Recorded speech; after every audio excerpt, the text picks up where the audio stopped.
Dude, what are you doing? I'm starting to eat apples. It's been working out for another guy, and I'm trying to get a girl. I suppose you're going to try to get hair plugs next. Well, no, I'm not going to go that far. Do you have a stack of papers near you? Yeah. I'm going to need you to hit yourself with them, all right? Fine. Cue the intro. The following presentation has been brought to you by HSF Productions. The Impromptu Wrestling Podcast with your hosts, Jeff and Jenkins. Hey guys, welcome back to another episode of IWP, the Impromptu Wrestling Podcast. We're your hosts. I'm Tally006. Over to my left, as always, is my brother Damien. How's it going this week? I'm doing fantastic. Good stuff. How about you? It's good. It was a hot week here where I am. It's been hot all week. No air conditioning in the house, so it's been rough. Been sticky? It's been sticky. It's been good though. It is what it is. Summer, right? Yeah, and we got hockey on the way. Hockey starting soon. You excited? Yeah. Oh, well, you know what? I wasn't, but now I'm starting to. As it's starting to get closer, We're gonna have. Yeah. What do they have? Two or three exhibition games leading into August 1st when the playoffs actually start. Right? Like each team has 3 games? I think so. 2 for sure. Oh, okay. But it's exciting stuff. Winnipeg Jets going to be taking on the Calgary Flames in a best of 5 series. Who do you think the Jets got? And we've got a good record against Calgary in playoffs. I just watched a little video today the Jets put out. Oh, cool. Yeah. Well, that's exciting stuff. Unfortunately, anybody who wins this tournament, essentially, they're going to have an asterisk beside their name for the rest of history, I'm sure, and no one's going to actually acknowledge it as a legit win, but it'll be fun hockey to watch. It'll suck if it's a first-time winner, eh? Yeah, like a Winnipeg. If the Jets do win. Yeah. Is there anybody else who... We're going to take it, though, man. Toronto. Could you imagine if it was Toronto? If this is the year Toronto breaks the streak, no one's going to count What's with all this tomfoolery? Toronto? Come on. I mean, they're in it. You can't. It's not even worth the hypothetical. All right, enough about hockey. Let's get into the wrestling. The wrestling. We had a pretty slow week in comparison to the last couple. You know, the Fighter Fest was, kind of a big deal. We had all the predictions. We won't get into all the bureaucracy that went into what happened at the end of the predictions, but this week a little bit slower. We did have the Fight for the Fallen special to go over, which was a good show. Being the Elite, AEW Dark was really good this week, and why don't we just get right into it and check out Being the Elite. This was, again, they're watching our show and they're taking our criticisms and our critiques and they're growing on it. Like, this was another really solid episode of Being the Elite, and I liked. It kind of scared me when I read the title. This episode's about 30 minutes long, and I was like, oh boy. Because the long ones, I usually tune out halfway through, but this one kind of kept me in it the whole time. So props. Yeah, I props think to them on that one. besides the Spanglish part. Again, yeah. Yeah, it was spot on. And again, there's nothing wrong with the Spanglish. It doesn't fall on our Canadian ears well, because You know, if they were doing Frenchlish, you know, it might be a little bit funnier to us. But is that a new segment we have to do now? Frenchless. Parlez-vous français? Was that actually French? I think I actually said French. But yeah, besides that, the rest of the episode was really, really good. What were some of the highlights for you? I like the bit with Cole Cabana and Hangman. Right. Hangman, you know, just expanding on this, the cleaner is coming back kind of thing that we saw last week. Yeah, I really enjoyed it. And I thought Hangman did a really good job, and it didn't seem scripted, and I think at one point they actually even tripped each other up, but they scooped it up and kept going, and I thought that part was really good. I got to give props to Colt in these last 2 weeks in these segments, because he plays it so coy. He's like, but you know, like I like doing it with Kenny, you know, because Hangman was like, you just chase me around, it'll be the same. And he's like, no, I want to do it with Kenny. Yeah, we have. I guess I got to go plan a funeral. He's basically sacrificing himself at this point. Yeah. No, that whole thing is working out really good. We got some more Frankie Kazarian. He's kind of been possessed by this. They're making fun of somebody, and I can't figure it out if it's Corvette or if it's Crockett. Like they're referencing some old Southern promoter, and there was some more clues to that in this bit with Matt Hardy, but it's still kind of just. I'm missing it. I'm missing something, and I can't quite put my finger on it on what they're going for. If it was, you know, Ted Turner, but like some kind of old school promoter of some sort. It might be Crockett, but I'm not sure. But I'm liking this. I think Frankie does a really good Southern accent.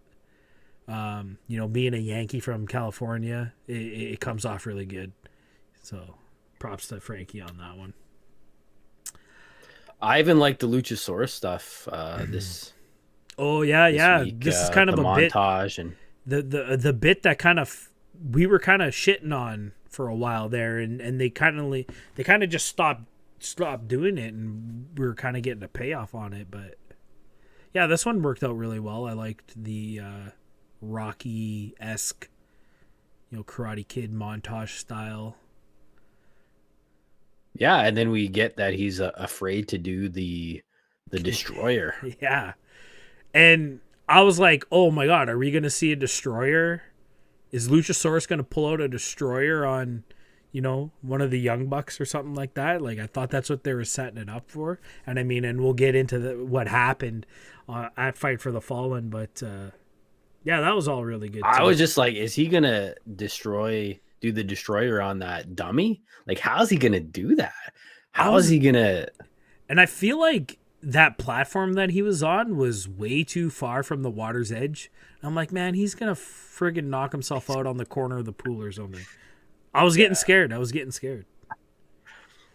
Dark Order, another, you know, we got Long John Silver and Alex Riley getting in there and you know, doing a bit with Chris Statlander, who we haven't seen in a while. And you know, ever since you mentioned the unrestricted podcast that she did with Aubrey and Tony, and you're like, wow, you know, she's like a kid.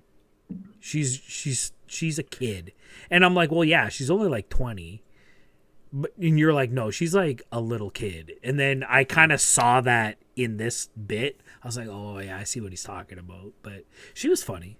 I liked it. Yeah, she's goofy. What do you think about the whole bandage on her leg? A work or no? Is that why we haven't seen her? She's legit injured. We covered that on the show. Yeah. Right. She tore an ACL. What or something episode like was that? I'll have to go watch it. I don't know. I It was like over remember. a month ago. When's the We last drink time? too much. Yeah. When's the last time we talked about her? It's been well over a month. Like Double or Nothing. Like before Double or Nothing, she got injured. So yeah. All right. But yeah, legit injury, Chris Statlander. It was good to see her. Looks like she's a while away from coming back, but we'll keep you posted on Yeah, that. she wasn't moving very well there. Doing the Star Wars with her crutch. Pew, pew, pew, pew. She's goofy, yeah, that's for sure. And then probably the highlight of the episode for me was the end segment. Was it Long John again saying, "We got Jungle Boy"? Yeah, We recruited Jungle we Boy. screwed up. We screwed up on Hangman, but Yeah. we're gonna make it up to you. And Yeah, we got as Jungle Boy. soon as he said that, I'm like, it's gonna be Griff.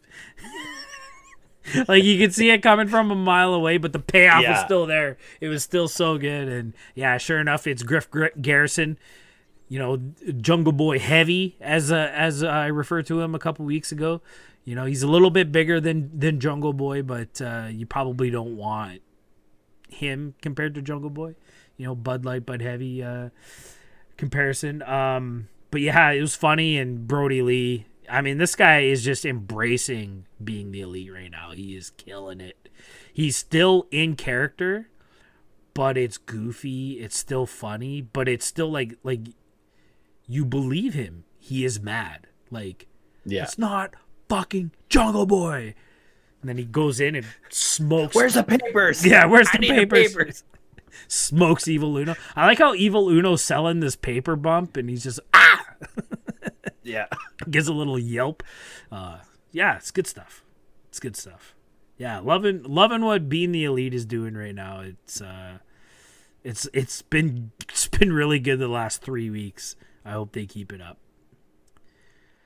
Yeah, I thought kind of lastly here that the whole beginning was a little bit long with the cold opening with the Elite and then the segment right after. And then they're back to doing the blading thing again. I guess they're kind of mixing up stories with the whole chilies and whatnot, but I don't know, I'm over that. Yeah, I'm over it. We need something new. I thought the chilies was going to be something different, but I feel like they've ended it now. Like they had their contract deal, and Matt screwed it up. from. So yeah, I just like Kenny during these times, man. Like if you just don't pay attention to the Young Bucks and you just try to listen for Kenny and the way he talks, you screwed it up, man. You son of a bitch. Son of a bitch. Yeah. He has a quality to it, an intonation to his voice when he does that. And it started with the Colt stuff. Like that's kind of where we saw that character come out. It's funny. He starts swearing. Yeah. Good stuff. I also like the drug pusher Kenny that we've been seeing lately in the Christian AF. Yeah. Like that seems more natural for him, I guess. Yeah, I like that Kenny on Being the Elite, and I feel like I was laughing at myself because Brandon is now doing what Kenny used to do, like the overacting. Right. Like Brandon's kind of doing that. Right. Just take it down a notch, bud. Yeah. Like you don't try so you're hard. you're gonna be funny. Just go along with it. Anyways, good stuff coming from Being the Elite. I enjoyed it. If you guys haven't seen it, go check it out. It was really good. Let's move into this week's AEW Dark, episode 42. What did we have on Dark this week? We had 7 matches on Dark this week, and I thought this was a really good show. In the first match, we had Ricochet, Chanel, and Diamante. Yeah. Which I think was her first match. No, we've seen her before. No, we've seen her before? Okay. I should really write that down. They faced the Nightmare Sisters, match number 3 for the Nightmare Sisters, and They go over in this one, so they're 3-0 at this point. Mm-hmm. We had Robert Anthony versus Ricky Starks. So seeing Ricky Starks again, this was a heavy hitting match. Probably the best match I'm thinking Starks has had in AEW so far. Sure. He looked not too bad. And what do you think of Taz gassing this guy up? I'm wondering if Taz isn't going to be expanding his influence in AEW. If there's going to be kind of a new faction building. After the TNT match and Ricky Starks was kind of relegated to the AEW Dark scene, Taz has been really gassing this kid, and this might only be his second match, but I know the first time we saw Ricky on Dark, Taz was all about him and really putting his stamp of approval on Ricky Starks. So yeah, I'm wondering. And then you see after the match, Ricky goes to the commentary and you know, they kind of have an acknowledgement towards Taz and stuff like that. So I won't be surprised if Ricky joins the Taz, you know, whatever they're going to call this faction. But yeah. It ain't going to be good if it's anything like that. Well, as long as they don't call it, you know, the Ricky Rhombus, or, you know, if it's a shape, I'll quit AEW. If we get another shape faction, I'm gonna be mad. I'm glad Death Triangle has died. Like, I really think that this Lucha Brothers Butcher and the Blade thing should be a thing, and Pac when he comes back needs to be his own thing. I think, like, do not Continue with Death Triangle, but that's a story for another time. In match number 3, we had Sean Dean, Will Hobbs, and Joe Alonzo versus the Dark Order, number 3, 4, and 5. And Dark Order going over in this one. Is that confirmed that Reynolds is number 3 and Long John Silver is number 4? I feel like they would be the other way. I feel like okay. I feel like Silver. I mean, it was on Wikipedia, so it could be totally wrong, but no, I'll believe it. Yeah, this was a really good match. I really enjoyed it. There's some really good tag team wrestling in this one, I thought. In the next match, we had Michael Nakazawa versus Marco Stunt, and Marco Stunt defeating Nakazawa in this one. This was an interesting matchup because it was one of those ones, you know, Nakazawa's been going over the last few weeks that we've seen him on Dark. He's kind of a featured player in a way. And Marco Stunt, you know, is a little bit more name value, but, you know, it is Marco Stunt. So I was like, man, they could really go either way. And I was really invested in watching this matchup because it could go either way. It wasn't those kind of clear cut where, you know, the Dark Order is going to go over on Dean, Hobbs, and Alonzo. You know, the Nightmare Sisters are going to go over on Chanel and Diamante. You know what I mean? But this one, it was a 50-50 match. It could have gone either way. So it just upped the entertainment value on that one. I really enjoyed it. Yeah, I thought it was pretty good too, and they told a good story in this one. Sure. In match 5, we had Pierce and Pineapple Pete versus Serpentico and Luther. Interesting matchup. Good to see Luther again. Interesting what? Interesting matchup there with Serpentico and Luther. Like, just contrasting characters, contrasting styles. It was interesting to watch. Yeah, I thought this was a pretty decent match. Pineapple Pete did his Pineapple Pete things. I'm really liking this Serpentico. I'd like to see him more. Luther actually did a lot of the wrestling in this match. He seemed pretty winded by the end. Probably the longest match we've seen him in AEW. Yeah, I think so. But yeah, it was a decent one. In match number 6, we had these guys don't have a name yet. They need a name. Peter Avalon and Brandon Cutler versus Jurassic Express. So Jungle Boy, Luchasaurus, all the Jurassic Express guys on Dark this week.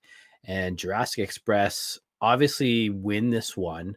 Did you watch this match? No, this is one of the few times that I haven't, truly paid attention. It was on in the background while I was kind of working on some other stuff, but I couldn't give you any details on this match. So let me know. What did we see? Yeah, go watch this match. I thought I say this every time about Brandon Cutler. Probably his best match. I think there's only kind of one little goof up in it. I think it's just because he's so damn big and strong that he overshot one thing. But he had this move off the top rope. He sailed across the entire ring and forearm or something like that. I was like, wow, really athletic guy. Peter Avalon, he's just so good. He just performs every move so sharp, so good. Man, I really like him. Well, Peter Avalon, he runs a school, right? So he needs to be that kind of guy who does everything perfectly, to the book and stuff like that. And it's also kind of part of his character too, being the jobber heel or whatever. So you always got to make sure as a heel that you're selling moves properly, and yeah, he's one of the best at that. Yeah, it's one thing you can get wrestlers who do moves well, but it takes a real professional wrestler to take moves well and sell moves well. And Peter Avalon is definitely one of those guys. 15-year vet.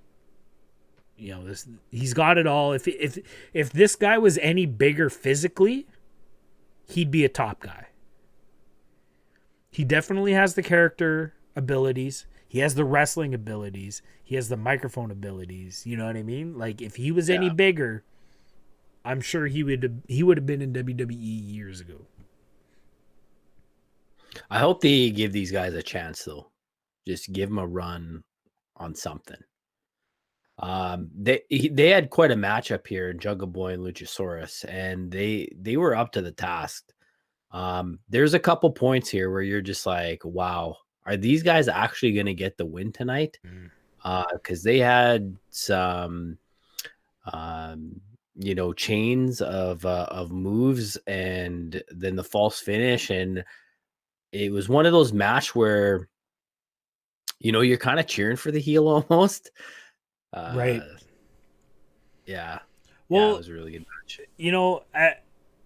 I mean, we've talked extensively about Avalon and Cutler and their relationship together and how we think that their future should be and everything like that. And I've said it, it was 4 months ago at the start of the show, and I was like, these two need to fight each other. It needs to be a no decision of some sort. I'm thinking now, because these guys are getting so much not heat, but they're getting a push. We are behind them as fans. We want them almost to win at this point. And I'm like, if things turned around for them as a tag team and they got a little bit of a push and they started winning matches, maybe against a Brady Pierce Pineapple Pete team, that's a team that they could win against, it would make sense.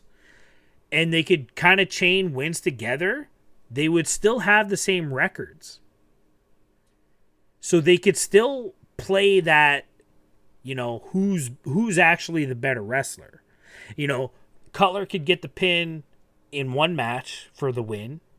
Peter Avalon can get the next one. So they would always be even, and you would still be able to do that conflict where they actually wrestle each other. There's still no decision. It still all works, and then you can continue on. I wouldn't be Right. like, as much as I want them to do what I kind of said. I think there's still a way to do it and still give these guys an actual tag team push. So they can do a lot with these two guys, is basically what I'm saying. So many options. Yeah, and they're taking their time with making a decision, and I think it's good. Yeah. In the main event, we had Brian Cage versus Brian Pillman Jr., and this was for the FTW Championship. Oh yeah. We need to address the FTW Championship because Is that like going to be a swear word on this show? Like, I gotta bleep out FTW every time I say FTW. There's got to be a beep. yeah, We could do that. That's funny. But so like, I mean, I absolutely buried this belt last week. I mean, and I'm still burying it. Don't get me wrong. It looks like shit. It looks like the 24/7 title. You know what I mean? But I think the 24/7 title looked a little better. yeah, maybe. But I mean, like, it's not a real belt. It's not a real championship. And they're even saying that on the shows. Like, we hear on Dark that it's not recognized by any promotion. Taz still saying is, yeah, but people know that whoever holds this belt is the baddest motherfucker in all of professional wrestling. And I mean, I did some research on it, and apparently this is meant to be like the $1 million championship. You know, Ted DiBiase just gave himself a title, and then he was eventually the manager for the ringmaster Steve Austin, you know, and then he was the $1 million champion. It's supposed to be that kind of title, which I get in a way, but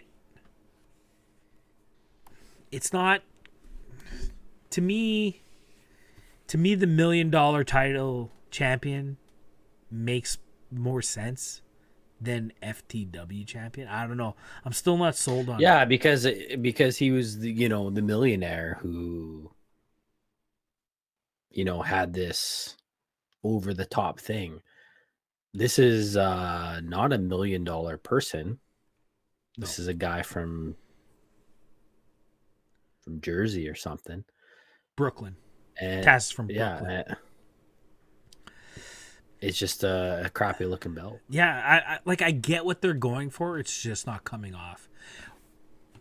If you were gonna do something like this, do something new. And then the other thing is, did anybody fight for DiBiase's belt? Well, that was the other We're thing. 2 weeks in and they're challenging for it. And that was the other thing. Like, if this is what it was supposed to be, comparatively, I don't think the $1 million championship was ever up for grabs.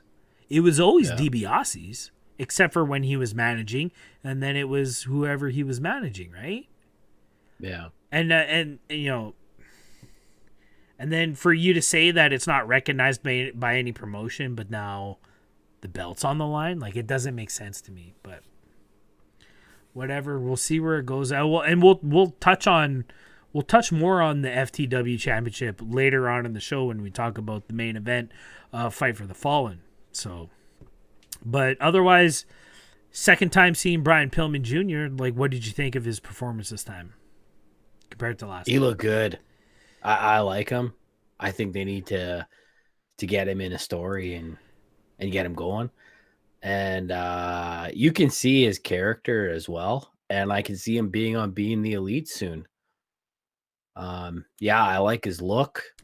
And I like, it's the little things. It's the facial expressions and the ringing, stuff like that. Like, he's got it. Like, he's got it figured out. He's old school. You know what I mean? Like, he's one of those guys who, like, panders to the crowd. And I know we don't have any crowd, but he's still doing those motions. He does this a lot. He's pumping himself up. And he's doing the wrestling eyes, and he's not quite his dad, psycho Brian Pillman. But I mean, he's old school. Otis from Heavy Machinery, he's old school. He does he does the faces and he's into it. And, a lot of wrestlers today don't necessarily do that anymore. Like I grew up, you grew up on 80s wrestling, essentially, where there was always the, Mean Gene with the microphone and, the guy's just screaming into the microphone. You know what I mean? Like, that was promos in those days. Otis, and I could totally see Brian Pillman Jr. being those kind of guys in those backstage promo areas. And I just feel like these guys are old school. Like, and it's refreshing. It's retro, if you will. But as far as Brian, I think he's got some big talent, and I can't wait till they let him loose. Yeah, for sure. I feel like this kid can't job for much longer. He had a great match with Shawn Spears last week. This was a shorter match. It was only like 5 minutes long, and it was really there to show how strong Brian Cage is.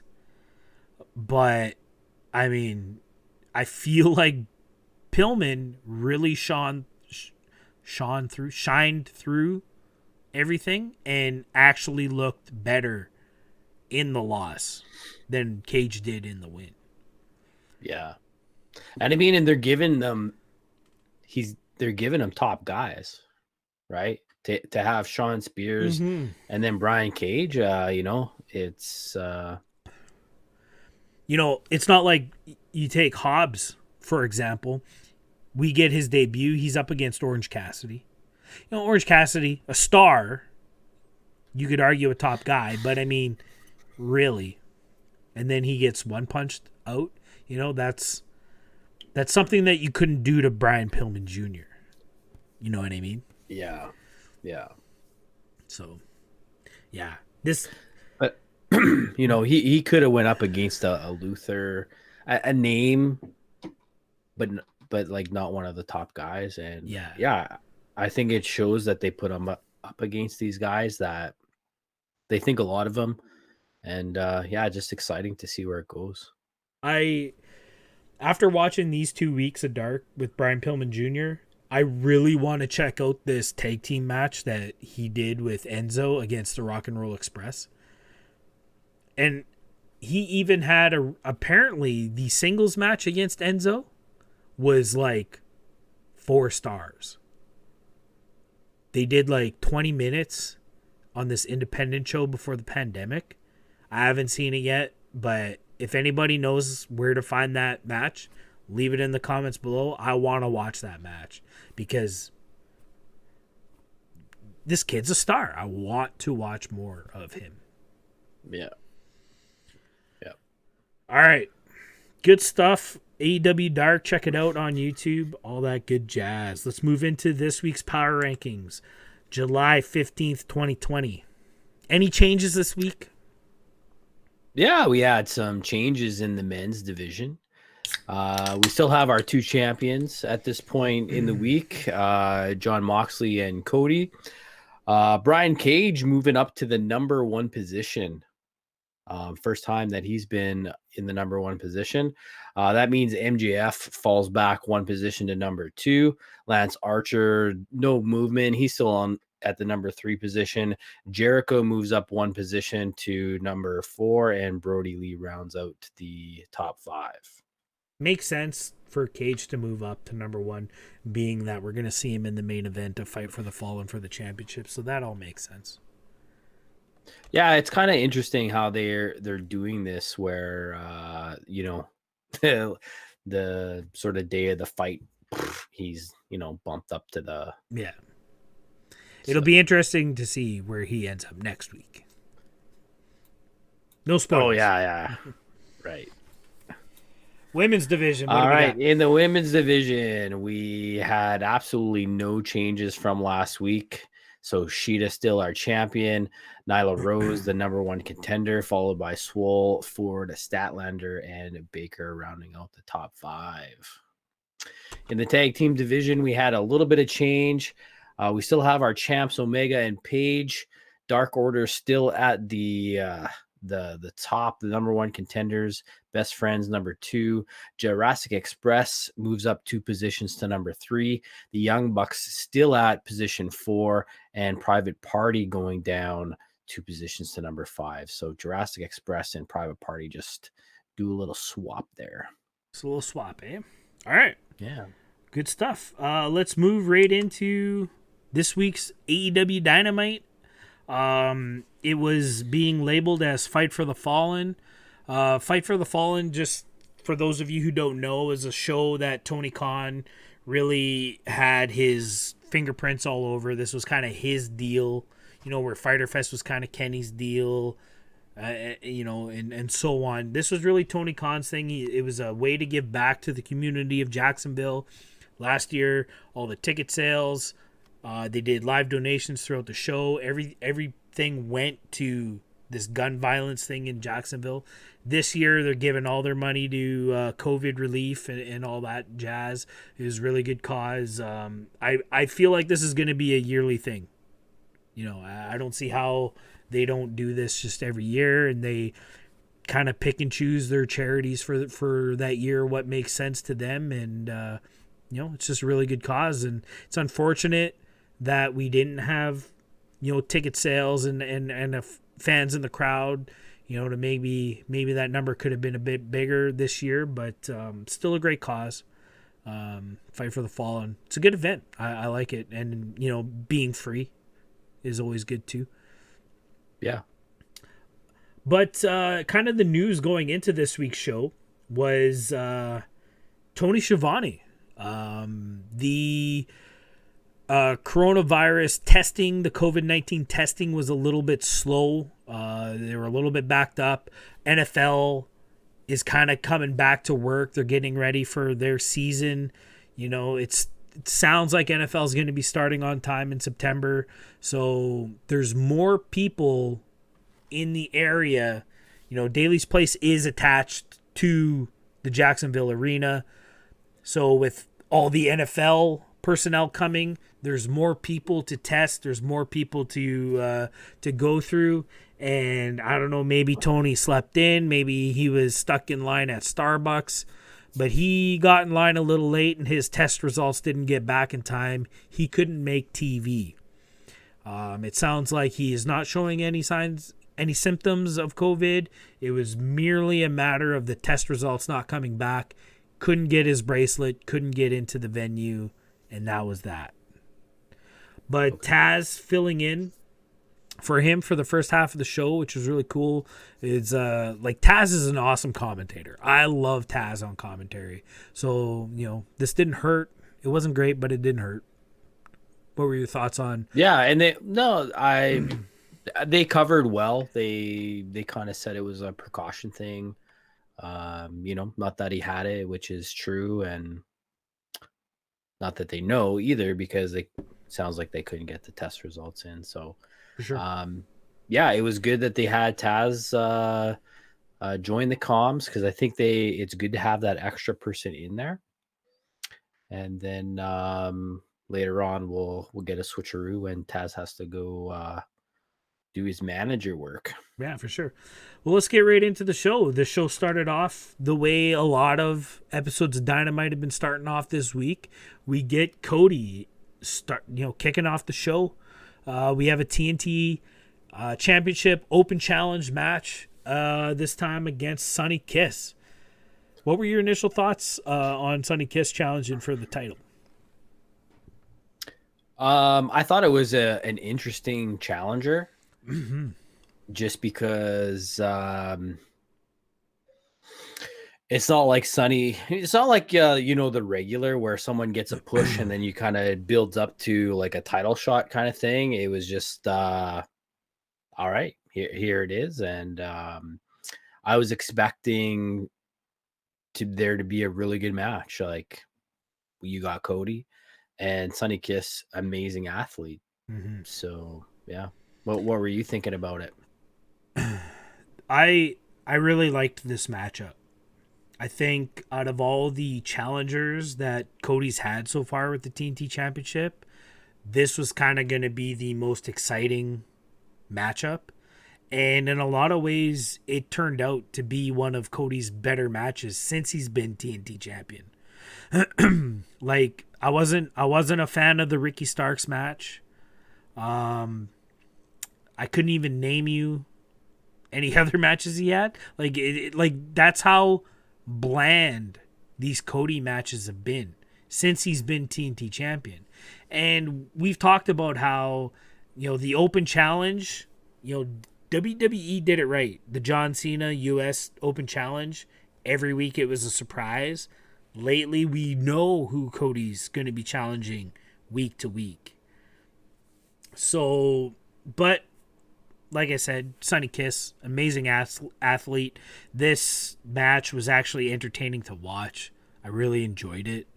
I felt they told a really interesting story with Cody kind of just firing on all cylinders. He came out hot. Like he really pushed the pace at the beginning of this match. And Arn, to give Arn some props, he really sold the match for me. Because this wasn't the game plan, right? That's Arn's gimmick, is he's the coach.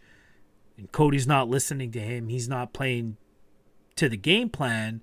And eventually Sonny turns it around. And there was a couple times where you almost thought Sonny was going to pull this out. Like, it was a really interesting story. Yeah. I felt like Cody was turning a bit heel here. Mm-hmm. Do you feel like this is the start of a different avenue for him? Oh, for sure. And I don't want to get too far ahead, but I mean, I watched The Road to Fight for the Fallen, and they did a very, Cody and Arn were sitting down on the couches and they were talking about, I'm not looking past Sonny Kiss. It's going to be this and doing the babyface kind of champion promo. But then you get this match and Cody has this different attitude. And it's a little bit darker. It's a little bit, and now he's butting heads with his coach and stuff like that. And then afterwards, there was like a Twitter exclusive interview with Arn outside of Cody's like locker room. And I can't remember who was doing the interview, but they asked well, what's next? Who's next in line? You've always been very open about who's challenging for the TNT Championship. And Arn basically says, Cody needs to learn, Cody needs to be almost taught a lesson at this point. So he's not going to know who's facing next week. So like Arn's almost punishing him, and maybe next week it's going to be a surprise. So it's an interesting turn of events. Yeah, that's do you feel like a Cody Arn split and Cody goes full heel? I can see it. I could see it, and it might almost be necessary at this point, because like I said, the Cody thing hasn't really been working the last month and a half since he's won the TNT Championship. I'm a Cody fan, but not lately. And maybe a heel turn is what could bring that back around.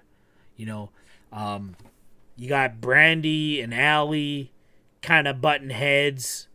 Nightmare says, are we sisters? Are we not?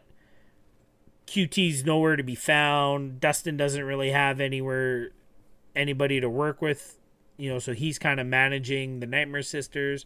And then you got Cody and Arn button heads a little bit. Like, the Nightmare family's kind of in shambles right now. So, it almost makes sense that Cody goes rogue and goes off on his own. But we'll see. I did want to mention really quickly that in the Road to Fight for the Fallen and the Cody and Arn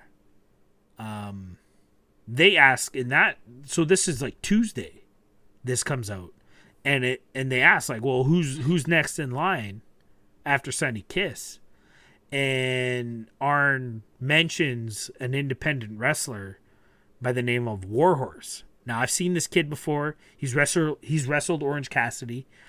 He weighs in at 1,000 pounds of metal. You know, he's kind of this like Nordic metal guy. He's got like the mohawk long hair, paints his face. I've seen this guy before. He's really good. Young kid. But they didn't say that was going to happen. Just they said somebody like a Warhorse, right? Yeah. Arn just mentions his name. But then you fast forward to after this match against Sonny Kiss, and Arn makes the comment, you know, maybe this week it needs to be a surprise. So the reason I bring it up is that I'll be upset if it's Warhorse this week, because then it wasn't a surprise. You already fucking said it. Right. So I need next week's TNT Championship match to not be Warhorse, but I can't wait for Warhorse. I think that's going to be... I think you'll really like this guy, I think.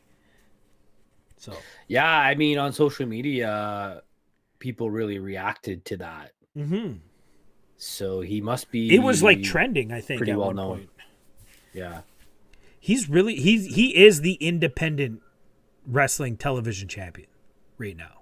Oh, okay. So I mean, he's got some accolades behind him. So, but yeah, he's got a cool gimmick. He works it. He's in it, and he's a good wrestler too. So, yeah, I'm excited about Warhorse. This was a really good match. Sonny took some huge bumps in this match. Got dunked on his head once or twice too. Yeah, like it was a hard hitting one.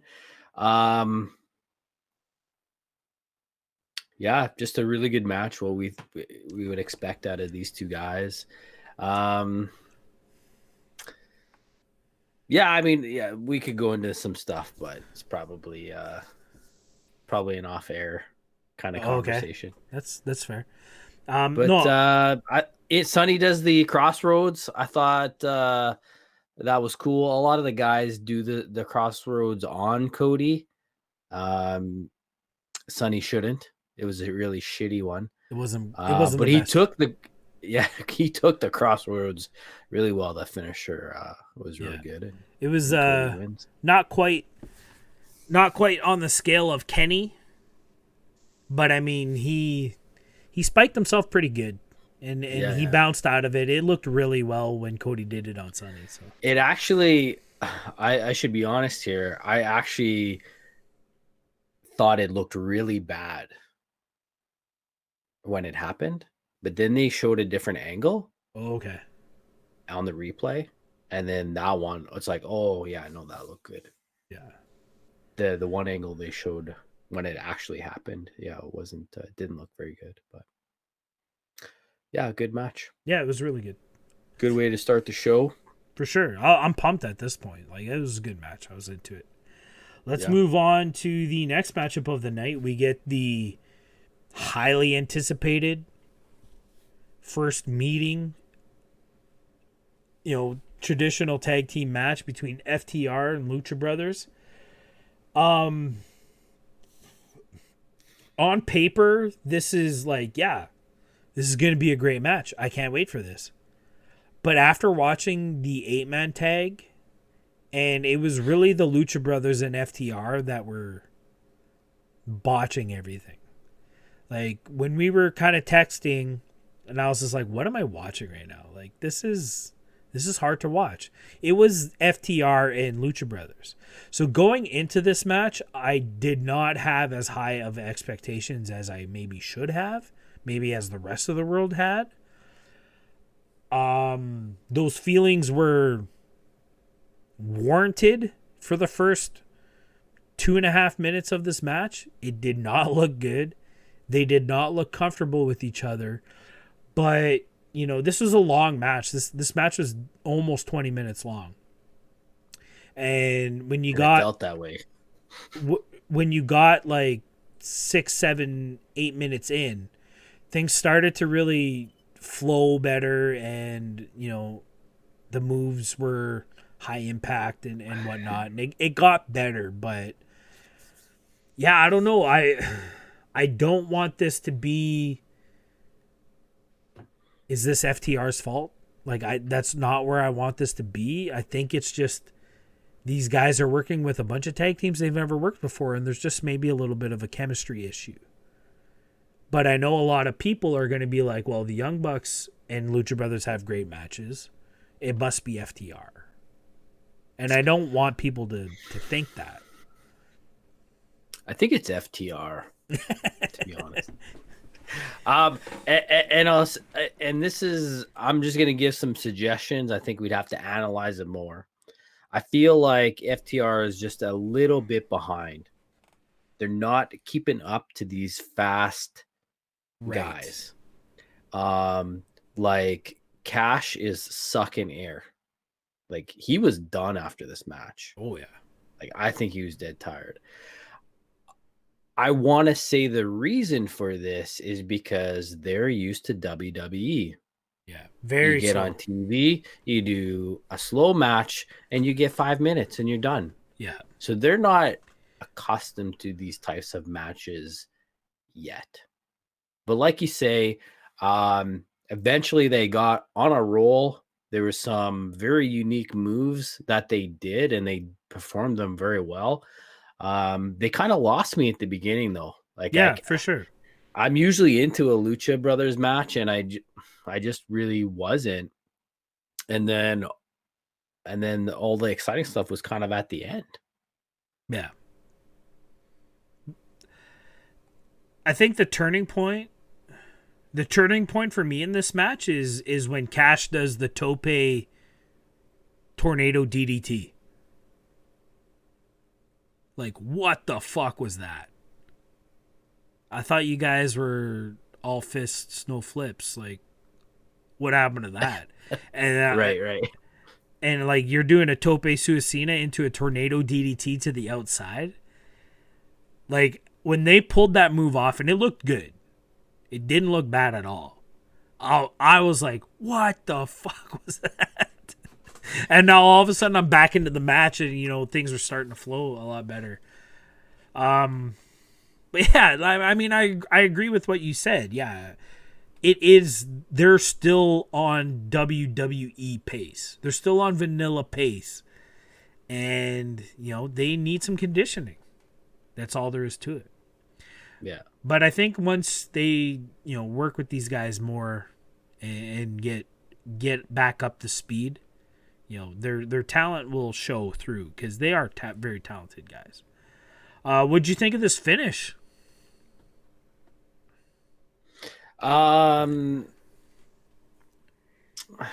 don't know.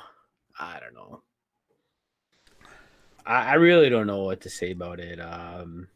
I don't know what it gives for their character. I just don't know.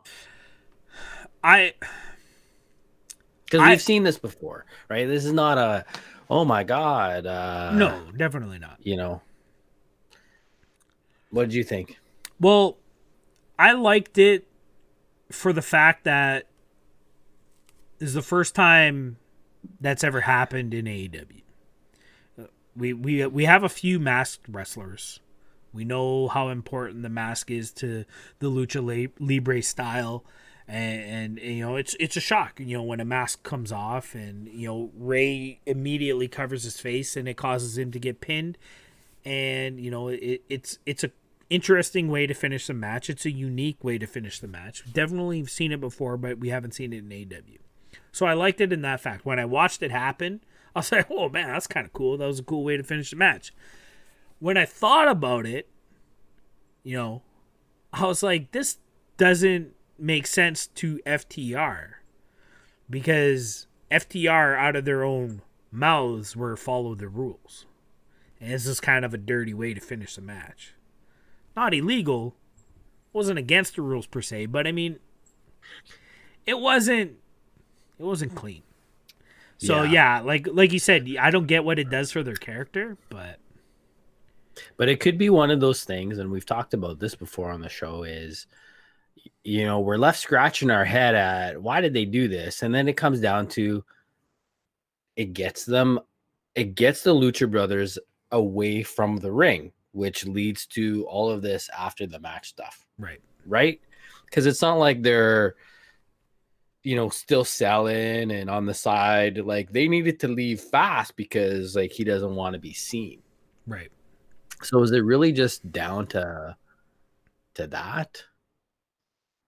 I don't know. In those moments, you don't really think of it, but like now that we're having a conversation about it, I wonder if it was just as simple as that. Yeah, it makes a lot of sense. Like, they totally could have just did the what's the name of their finisher now? The Golden Express or something stupid. I can't remember. It's dumb. I think it's something stupid. Yeah. But they could have easily just did the finisher and got a clean pin 1, 2, 3. But then, yeah, if you're gonna do this, Young Bucks interrupt, in a way, you got the Kenny Omega thing, which we'll talk about in a second. That really doesn't work if, you know, Rey Fenix or Pentagon's still laying in the middle of the ring. So now you kind of think, well, how can we get you out of the ring fast? Well, have my mask ripped off or something like that. So, yeah, it totally makes sense. Yeah. Not necessary, though, but it was cool. Yeah. So let's talk. What do you think about the after the match stuff? Well, I liked the Young Bucks part of it. You know, Butcher and the Blade, obviously watching the match with, you know, intention. No, that's not the right word. They were invested in the match. They were watching it. And FTR gets the win off, so now they're, you know, John, they're talking smack, and the Young Bucks sneak up, super kick party. Young Bucks kind of continuing this theme of, like, you know, we want to work with FTR. You know, it was Matt Jackson's fault for hitting the super kick. You know, this is my bad, so we're going to help you out. We're going to get you your truck back. Basically is what they're going for, which was cool. And then we get the Kenny coming out, which was kind of his side of it, saying, you know, hey, I'm sorry. I was wrong for pouring the beer out and whatnot. And he brings out a cooler and he's handing them the beers. And was then, that beer? I couldn't tell.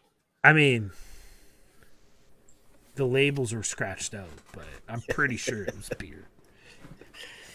Yeah, I'm pretty sure it was. I was just kidding. I'm having that brand of beer right now. Are you? You know, the Iller Eights. But yeah, I didn't know if the Kenny thing was really needed here. Yeah, well, that was just it. Like, I get what they were kind of doing, but yeah, like, kind of like how I said, the Swole showing up at the end of the show and getting involved with Rebecca at the end of the show, it didn't need to happen the same night. Like, we could have had a Kenny spot next week with FTR. FTR comes out and does a promo. Or even a backstage. Yeah. Like, it didn't need to come out to the ring. It was too much. But we get something out of this, though. Right? Indulge me. So he gives them the beers, you know, sorry. And they say, F you, bud. And they pour the beers right on Kenny. Right on top of his head. I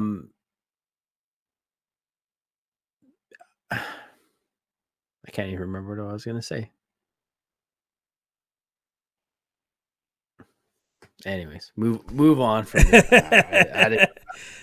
I had something, I lost it. Well, I mean, it was basically them saying, no, we offered you the olive branch and you shit on us, so why should we accept yours? You know, we'll shit on you. Yeah. Kind of thing, right? So, I mean, yeah, is Kenny was upset, but then he didn't do anything. And the Bucks are like holding him back, but he's not doing anything. He's just kind of standing there. I don't know. It was just a goofy moment in the ring. Like we said, it wasn't necessary. They could have spent a week and thought something better and did it differently. Like, I don't. Yeah. I think it would have been more impactful if we got this next week and FTR was cutting some kind of promo.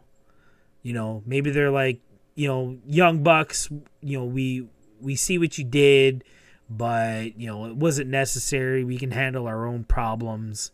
And then maybe Kenny comes out then, you know, and then Kenny gets on the mic and says something, you know, like, I was wrong, blah, blah, blah. And then you get the dunk and whatnot. I think it would have just came off better. This was weird. It was out of place. But it is what it is. So FTR gets their truck back, and right before the commercial break, they go to drive away in the, what was it, a late model Ford? And no, it's a Chevrolet. It's a C10. You've been listening to Excalibur. He couldn't get this thing started. Did you notice this? He could not start the truck. And I think someone was like in the truck going, go to commercial, because he couldn't start the truck. Thought that was kind of funny. Butcher sabotaged it. He flooded it. Yeah, he flooded it. When he turned it off on the entrance, he pumped the gas about 4 or 5 times and just terrible. That's funny. That's funny. Yeah. All right. Screwed him at catering. Cut him in line for the broccoli. All right. Next segment of the show, we come back from commercial and it's Inner Circle's turn. You know, this was kind of hyped up that you know, Chris Jericho was gonna talk. He was going to an announcement or something. Yeah, right? he had something to say about the best match of his career, or you know, it was very it was out there on the social media that Chris Jericho was saying, like, this is one of the best things he's ever done in professional wrestling. And, you know, he was coming out to address it. He had something to say. It's exactly what it says on the promo. So, you want to talk about that for a second? Yeah, let's well, talk what do you think about this claim? Is this Jericho putting Cassidy over, or you think this is legit?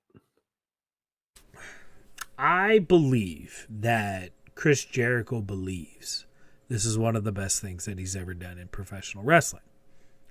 I believe Chris Jericho believes that. I don't think he's putting Orange Cassidy over per se, but more so putting himself over that he was able to do what he did. You know what I mean? Like, I can't help but feel like he's gassing himself on this one. Now, having said that, that was a really good match. And we talked about it last week. That was a really good match. And it did exactly what it needed to do. It got Orange Cassidy over even more. It got him over in a loss. And it got me a win. Oh, I mean, I gave it to him. We don't need to get back into that. I won't bring it up anymore. All right. We don't need to get into that. I think I agree with you. I guess I never thought of the part that he really believes it, but he is always on social media and he's blowing the AEW horn. And I thought that this was a little bit of that. Yeah. Well, when you talk to a musician, you know, what's your favorite album? What's the favorite album you've ever put out? It's always the album that just came out. How do you not How do you not promote what you just did? Unless it's Saint Anger. But yeah, no, I was just saying. I mean, that's a discussion for a whole different podcast, but no, but like, I think this is what it is like Chris Jericho is really, he's been very vocal about AEW and the ratings. He talks about it in this promo. He's calling himself the demo god now, which I love. That's genius. I get to. But as far as considering this Orange Cassidy match kind of the best thing he's done in professional wrestling, I think it's more so just the I'm promoting what I'm doing right now, and that's what's important. Because if I were to put Jericho versus Cassidy over what he did with, say, Shawn Michaels at WrestleMania that one year, like, I feel like that was a more impactful thing for both their careers, because it was kind of Shawn Michaels' comeback. It was Jericho's coming out party. He'd been buried for so many years when he came over to WWE. That was kind of a big deal. It was an important thing for both those wrestlers. This was kind of, I don't see it how it compares. With that said, it was great. It did everything it needed to do. But I think it's just, like I said, you're promoting what's going on right now. But let's talk about this promo. It's a good analysis. Let's talk about this promo. I mean, it's the GOAT. This is the GOAT going to work right now. Like, he nailed it. He nailed this promo. Yeah. It would be odd if he didn't, I think. Just came out and just laid an egg. Yeah. One thing I wanted to ask you about especially Jericho's promos, but even others, but mostly Jericho, is the use of the cuss words. What do you think about it? Is it necessary? Well, because Vanilla's not doing it, right? Well, much like blading and gigging, as Matt Hardy has enlightened us in what all those terms mean.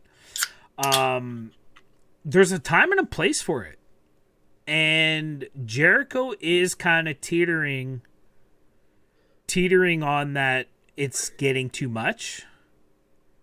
I feel like it's still working for his character.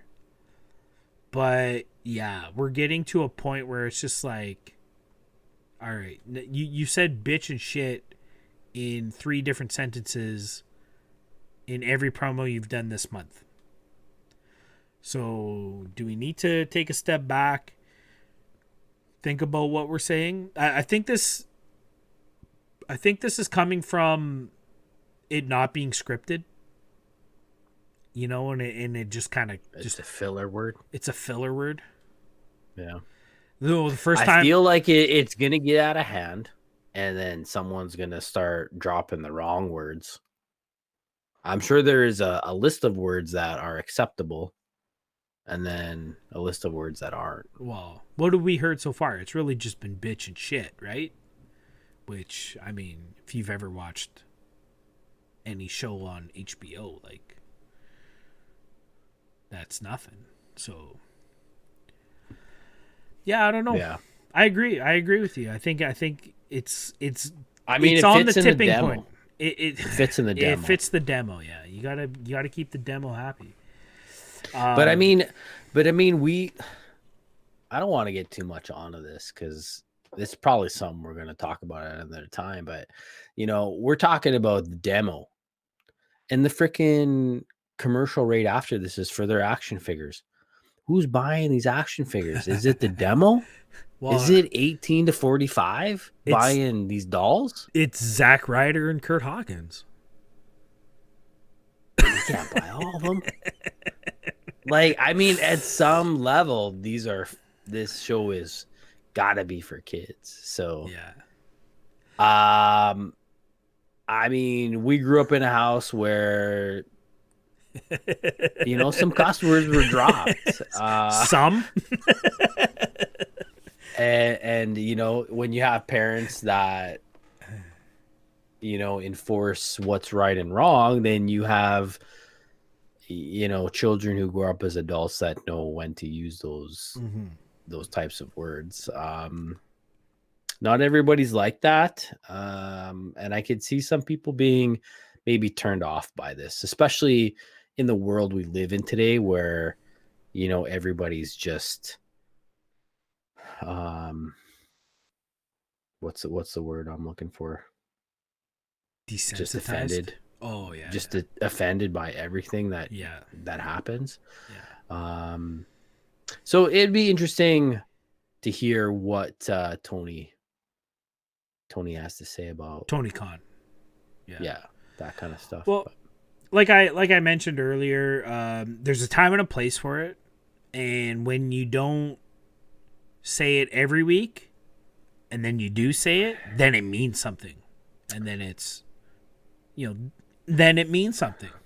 But when you're doing it every week, like it's pretty much been every promo that he's done, he's throwing a son of a bitch or you know, shitheaded, no, pumpkin-headed shithead. What did he call Kenny that one time?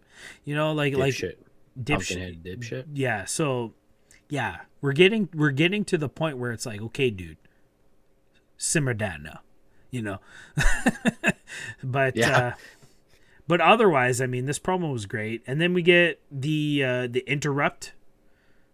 Orange Cassidy comes out, and were you expecting this? I wasn't actually. I wasn't either. It was kind of a surprise, but at the same time, it's just like, oh, of course he's coming out. You know what? I'll even bury myself here. I didn't even know whose music that was. Because we've only heard it like twice. Right. He always comes out with Best Friends, right? It debuted, that music debuted last week at Fyter Fest. I'm pretty sure that's the first time I've heard that music. Yeah. So I was just like, what's going on here? Yeah, I mean, I was a little bit befuddled at that point. But, all right. You know, Orange Cassidy comes out and Jericho does his Jericho thing. You know, what are you doing out here? The whole promo was about you're not getting a rematch. That was what was the synopsis of the whole thing, is that there's going to be no rematch. Everybody wants it, but nobody's going to get it. And he did it in that classic Jericho way. Yeah, you want it? Is that what you want? Well, you're not going to get it. Yeah, classic. But Cassidy comes out and he gives the thumbs up and then he turns it down and we get the wide pan from the hard camera and it's the classic slime. You know, we've seen it. Do that on television. You can't do that on television. Oh boy, I just dated myself. Right? If anybody knows that reference, leave it in the comments below. Yeah. What Canadian is in that show? If you can, famous Canadian. Wasn't everybody Canadian on that show? No, but like famous Canadian. Oh, really? I don't think I know that. Oh boy. Okay. Think of it. Put it in the comments below. Yeah, we'll talk about it next week. Right. But yeah, so the inner circle gets doused in orange juice. And I mean, I love Excalibur at this point, where it's like there could have been thousands of gallons of orange juice there. I mean, it was like maybe 5 liters, but I don't think Excalibur knows how much a gallon is, because for 1,000 gallons, holy smokes, that's like a swimming pool, is it not? Yeah, I thought it was weird at the beginning. So we didn't say that Jericho and Jake Hager come with a liter of orange juice. Yeah, they got the orange juice. Jugs. And Ortiz was sipping on his canteen. Probably had some orange juice. Maybe some. Maybe some vodka orange juices in there. But they poured it out in the ring, kind of like you do for a fallen. Yeah, one for me and one for my homies, right? Like right. And I thought, wow, they're just gonna get the ring wet, like. Okay. What are they gonna do, like, for the next match? Okay, so this is where I'm gonna bury myself because this is where I'm like, okay, Kenny pours the beer out, or FTR pours the beer all over Kenny. The ring's soaked, and then we get into this bit, and they dump all this orange juice on the ring, and I'm like, how are they gonna get this canvas changed over in a commercial break? I'm like, this is madness. And then I'm like, Jeff, you're an idiot. This is pre-taped. Pre-taped, yeah. They probably had an hour to change that canvas over. Because sure enough, after the segment's over, we get to go into the next match. That canvas is dry as shit. Or even they filmed them in a different order. They could have filmed it in a different order. That's right. Yeah. I mean, I felt so stupid. And I'm like, be better. Be better. You know what? We're watching wrestling for what it was meant to be watched as. We're just right. We're not thinking that. We're keeping it kayfabe. That's right.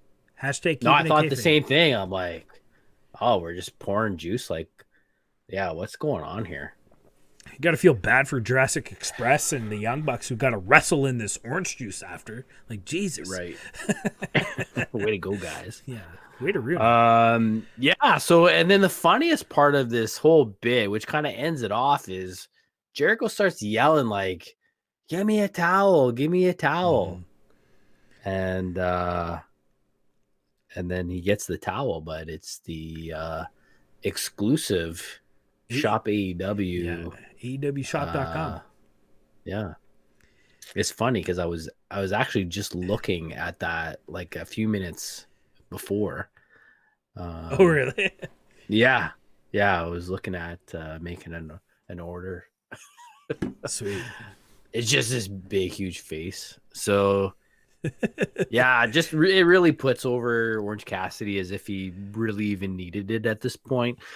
Do you feel like this is where the feud ends? No, are we going further with this? I think we go further. I think it escalates a little bit more. I can see a 6-man tag in the future, Proud and Powerful and Jericho versus Orange Cassidy and the Best Friends. I think that's in line with how... Or maybe he fights Hager, just Cassidy Hager at some point. Yeah, they can. There's a lot of things they can do. And again, we're still waiting for this, Mike Tyson thing to happen. So we got a lot of time, and I think we can squeeze more juice out of this rivalry. That's my. Did you just say that? That's my pun for the day. All right. Wow, I like it.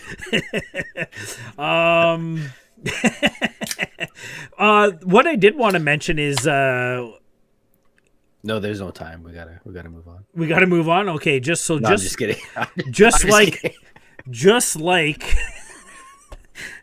how this promo and this segment got cut off by commercial, we ran out of time. So yeah, let's move on. That's what I was gonna bring up, is how it just abruptly ended. It was just like, okay, like who ran long there? It had to have been Jericho. They totally ran out of time. They had to bring it.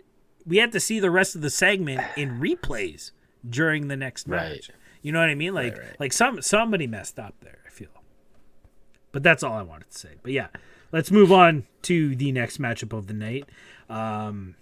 This is where we get Jericho moves on to commentary. He's selling it. He's soaking wet. He's sticky. JR's selling it for him. I thought JR was actually really good with his interactions with Jericho coming on to commentary. It was really good. But the matchup we're getting into is the Elite, Kenny Omega and the Young Bucks versus Jurassic Express. This match really surprised me. Wow. Yeah. I was impressed. I was impressed by this match. Yeah, like I really feel like Luchasaurus is really stepping up. I don't know what it is. I can't even place something, but I feel like he's less awkward in the ring. Jungle Boy is just full of confidence right now. Oh yeah. And Marco Stunt is just Marco Stunt, and his work with Kenny Omega in this match could be a bit of a like shadow sort of highlight of this match, I thought. And Chris Jericho played right into it. Well, What do you think of this match?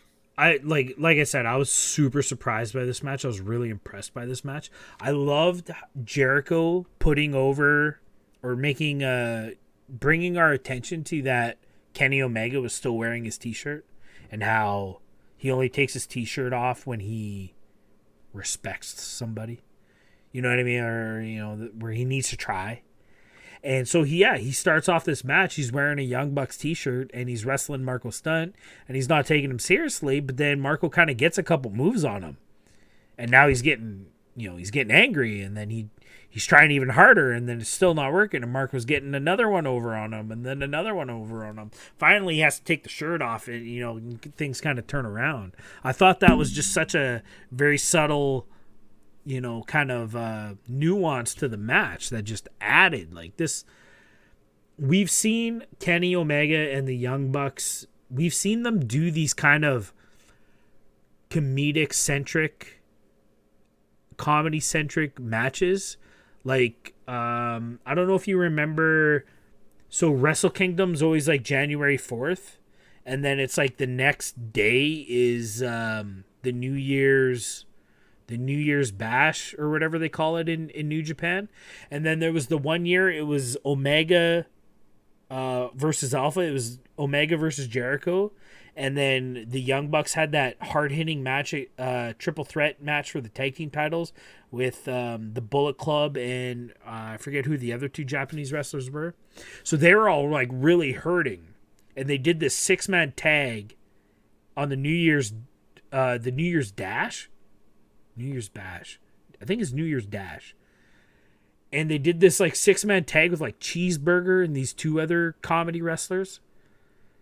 And it was such a good match. It was so entertaining. And that's what we kind of saw on this match. You know, it wasn't meant to be taken seriously. But at the same time, there were like serious implications to what was happening during the match.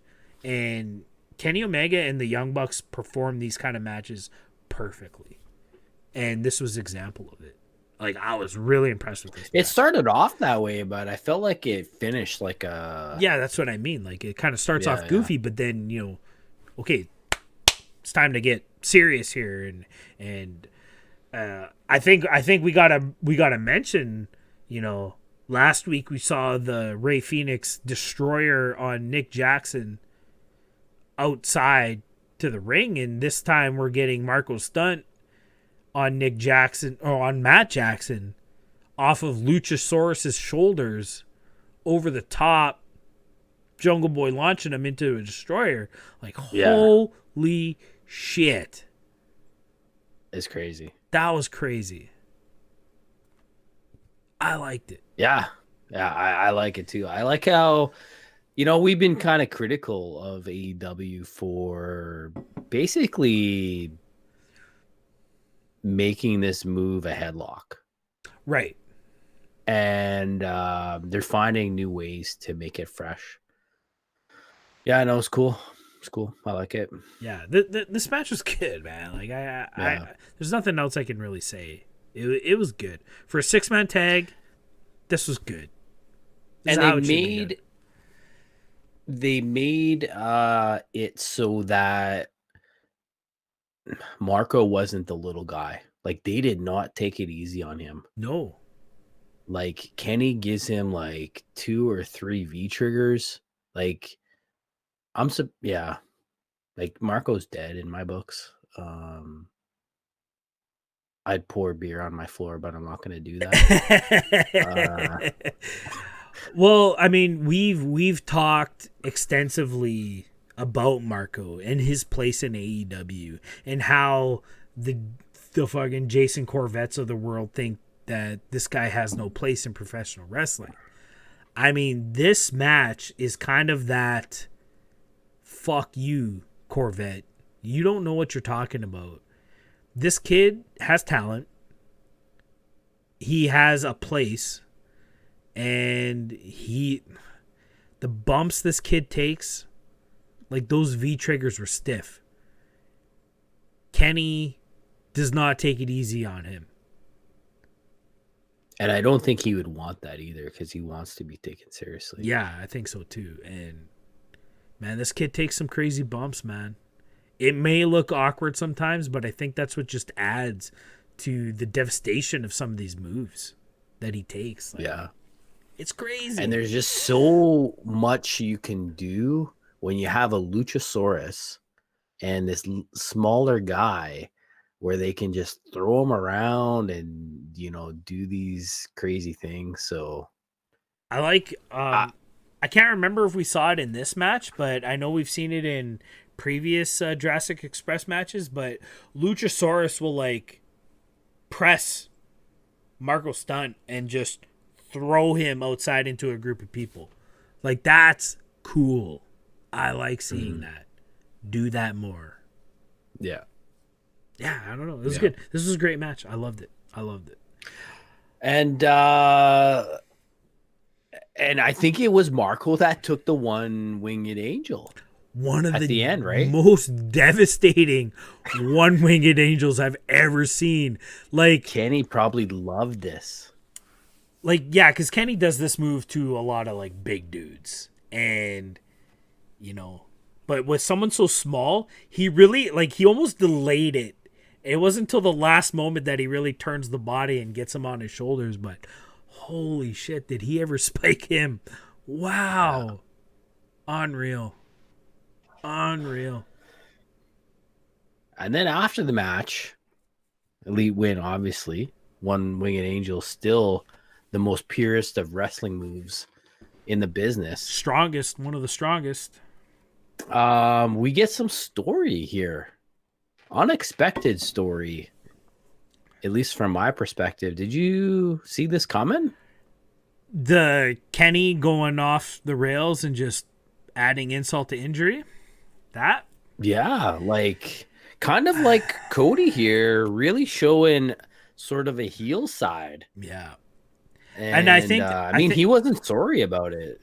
I think this is tying into the being the elite stuff. Like, I think the cleaner is coming back. You know, no mercy. We kind of were thinking that this whole Hangman, Adam Page, Kenny Omega split, where Hangman is probably going to be, you know, the heel coming out of it. You know, where he's the one turning his back on everybody. But maybe this is, you know, putting some doubt in. You know, Kenny's going to have this new kind of side to him.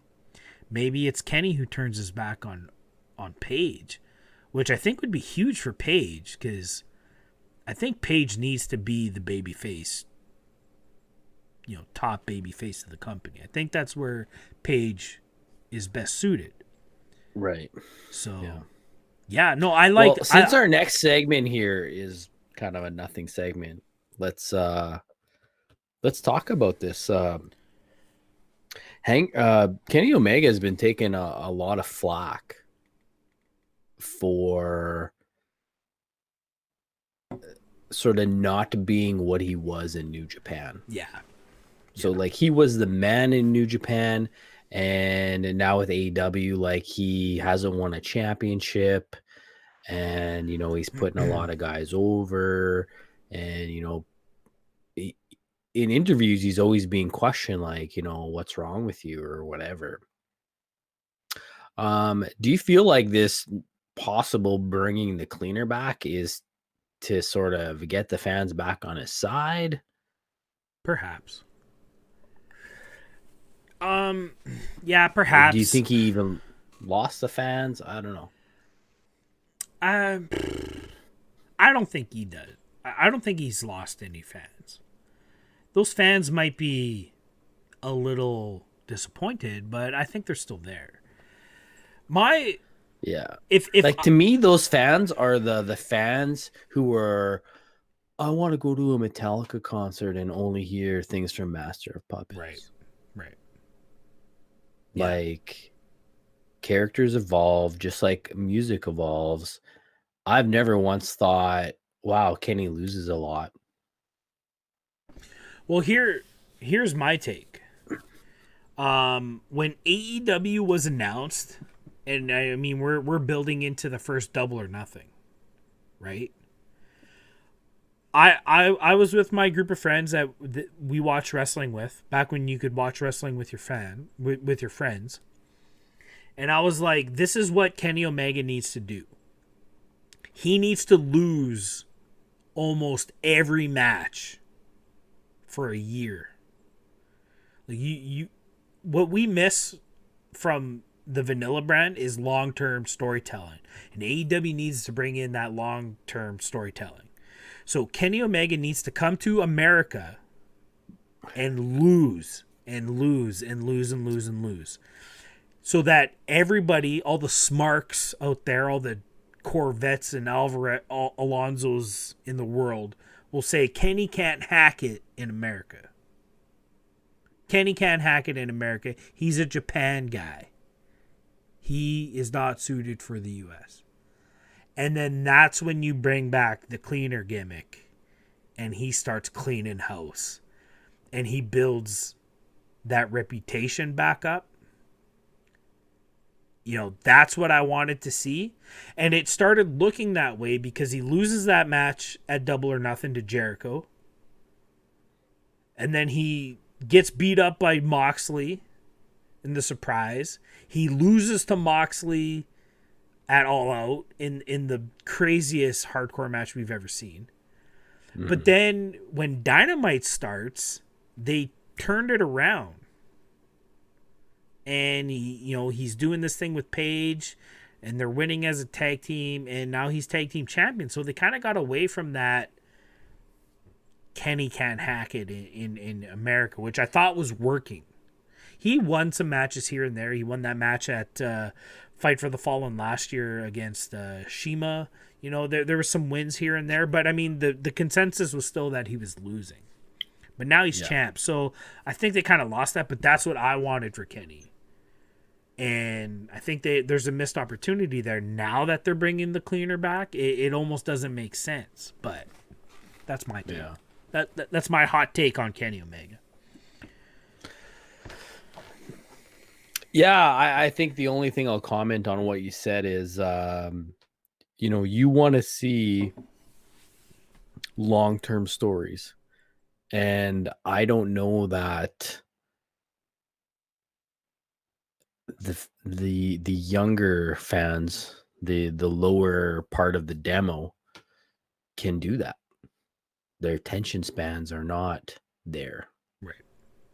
Right. They need instant gratification. Something needs to happen or else they lose interest. I will argue to that, though. The MCU. Not too hard. The MCU. That's my argument to that. The MCU. The Marvel Cinematic Universe. That's 23 films over 12 years. You can't tell me that kids today don't like long-term storytelling. Because that's the biggest thing in cinema right now. Was those 23 movies over 12 years. That's long-term storytelling.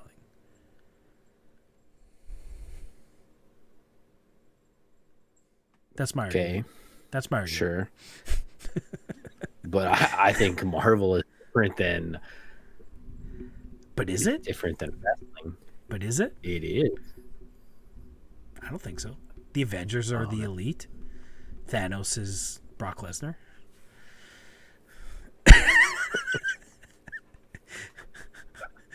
Thor is Roman Reigns. I don't get how you can't see what I'm saying. Right. No, okay, we're getting off topic here. Let's keep the show rolling. Let's get into the next segment of the show. We had a backstage interview with Alex Marvez and Hikaru Shida. Shida, not the best. She's got to practice the English. I was actually watching this. I actually got Heather to watch some wrestling. And we had it on the TV while we were having supper, and this is the segment that was kind of on, and Sheeta's trying so hard to get this promo out. And after she was done, I was like, she practiced that all day. She practiced so hard, and it just quite wasn't there yet. But at least she tried. We never got that out of Riho. So I got to give props to Sheeta for that. Yeah. And I mean, if you even think of who's our women's champ in the Vanilla brand? Asuka, yeah. Like her promos are not done speaking wise as well as Sheeta did. So all the props for her on that. But it's almost like they gave her too much to say. Yeah. If it was shorter, then it would have been good. But yeah, because it was longer, and you know what her abilities are at this point, you can tell that she memorized it. And I mean, I don't know what Heather had to say about it, but like Antonella caught it right away. It's like, yeah, she doesn't know these words she's saying. Yeah. Like she caught it right away. She doesn't even watch. There's no intent behind the words. You know what I mean? Yeah. She doesn't believe what she's saying. She doesn't know what she's saying. Yeah, and I think it'd be like for us, right? If we were trying to say Japanese, like we wouldn't be putting the right emphasis on the right things because we don't know what they do. So it was a good try. It just fell short. They need some more practice or some different ways.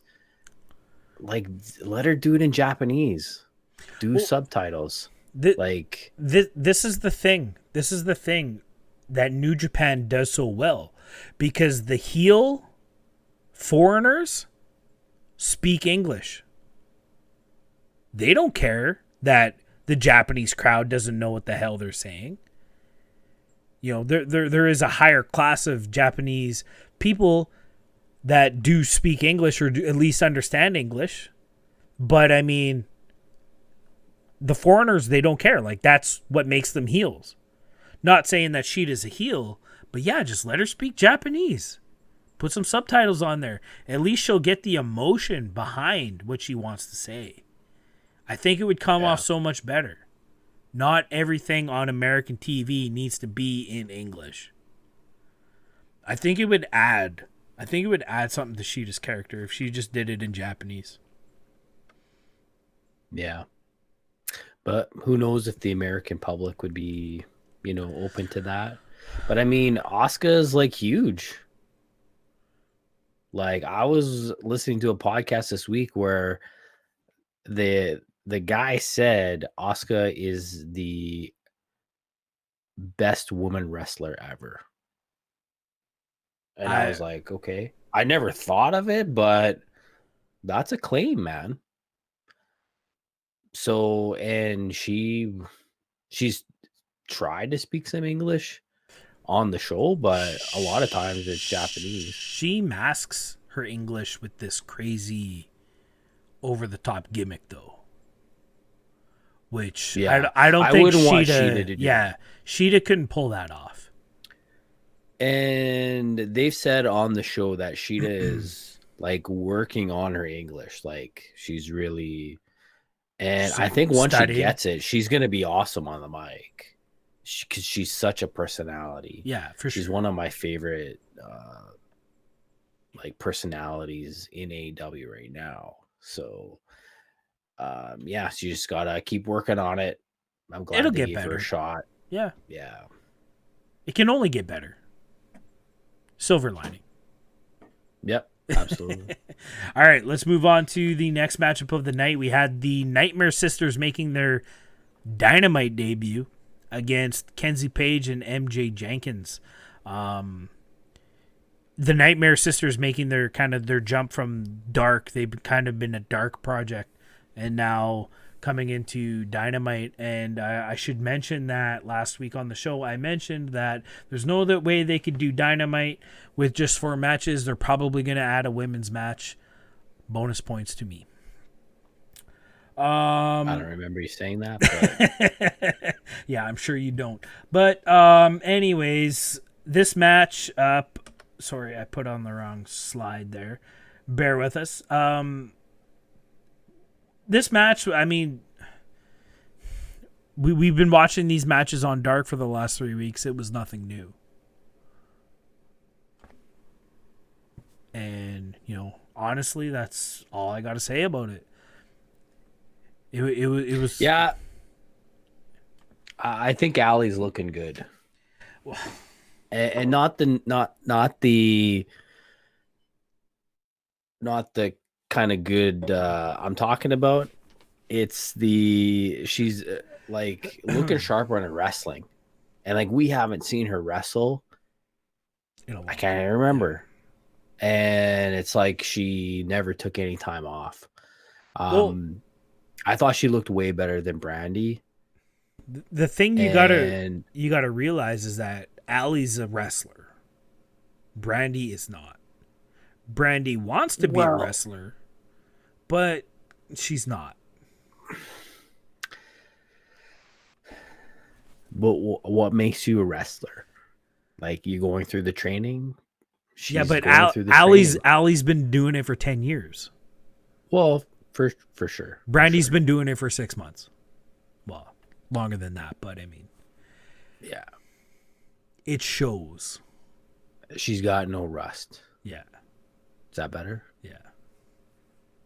She's got no ring rust. Like I feel like, yeah, I really like Brandy. The one thing that makes her noobish, if that's not a word, submit it to Webster because we're gonna make it one.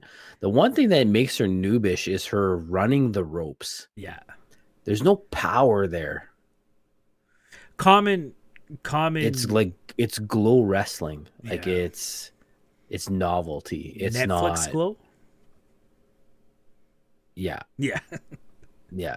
Like first episode. Allison Brie. Not a wrestler. Yeah.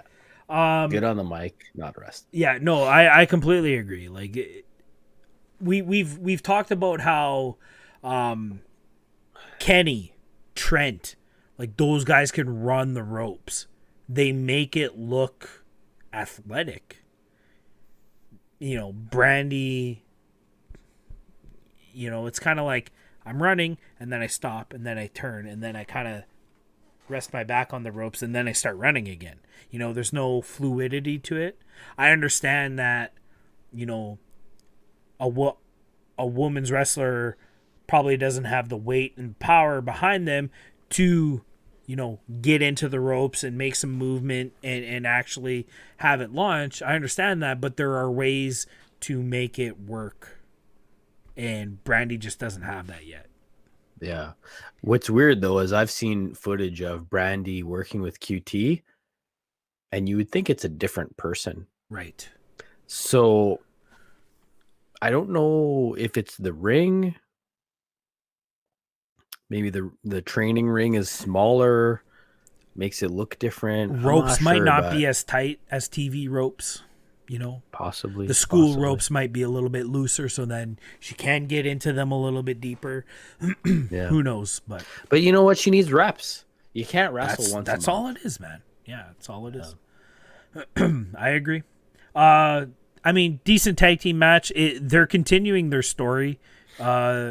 These matches on Dark and this one on Dynamite has all been about this clashing relationship between Allie and Brandy and Dustin. Really, Dustin is very much a part of this triangle, if you will, with QT gone. Really worried about his tag team partner getting his heart broken. Called it months ago. Bonus point for me. Yeah. I mean, I'm not fighting Allie or Brandy being on the show. Yeah, for sure. Ever will I fight that. For sure. So, I mean, it did its part.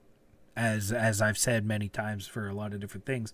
It's doing its part. It's continuing their story, and I like where they're going. let's move on to kind of what I was kind of really excited to hear what was going to happen was this Nyla Rose announcement. They teased it going into Fyter Fest. Going into week 1, we knew that Nyla Rose was going to be on night 2 and she was going to have this match and she was going to have this announcement. We get to night 2. She announces that she's getting herself a manager. It seems like everybody who's a champion has a manager and she's getting on the bandwagon. We kind of talked about it, like who could this manager be? You know, we really didn't have an answer, but you commented on our video. Yeah, like you had said, Awesome Kong, which was a awesome guess. Like, I mean, I had no guess, but the one thing that I was stuck on was that it had to be a big name and it had to be a mouthpiece. Because I felt like that's what Nyla's missing right now. She needs to be like a Brock Lesnar. She doesn't say anything. She's just this presence, and then somebody else does the talking. Right. And besides her I'm going to be a one-time champion promo, which we really loved. Oh, yeah. That was really her only shining moment on the mic. The rest has kind of been mediocre. Live. That wasn't live, though, right? Wasn't that a filmed one? It was a video one? No, she was on the ramp. Oh, was she? Oh, okay. That was when she came out on the ramp on Dynamite and said that. And we loved it. Like, it was a great promo. But everything else on the mic on Nyla Rose's part has been mediocre at best. So yeah, I completely agree with you. Maybe get a mouthpiece in there. So anyways, you commented on our video. So yeah, so I'm watching the show back and we're getting to this part where we're trying to figure out who this person is, and I'm hearing myself saying like it needs to be this big name, and then this vision pops into my mind of Vickie Guerrero in the crowd. And what a like odd thing is like Vickie Guerrero just being in the crowd. And then I'm like, that totally makes sense. It's you got the name. Mm-hmm. And you got the mouthpiece. And we know she's been exiled from the Vanilla brand. Right. So yeah, so she's been exiled. She's been hanging around. She's obviously friends with whomever is there or whatever. Yeah. I mean, I'll never claim to be better than you at wrestling knowledge, but when Vickie Guerrero comes out, man, my smile was ear to ear that I got this. Yeah. And my expression was, fuck. But it's exciting times. I think Vickie will add some spice here. The only thing I wish for this, and you can disagree with me, is Vickie needs to be the same but different. She needs to change her character just a little bit. So I like the excuse me, that has to be there. That's the recognition. Right. But there needs to be something else. So if she went like into a deep character, that would be cool.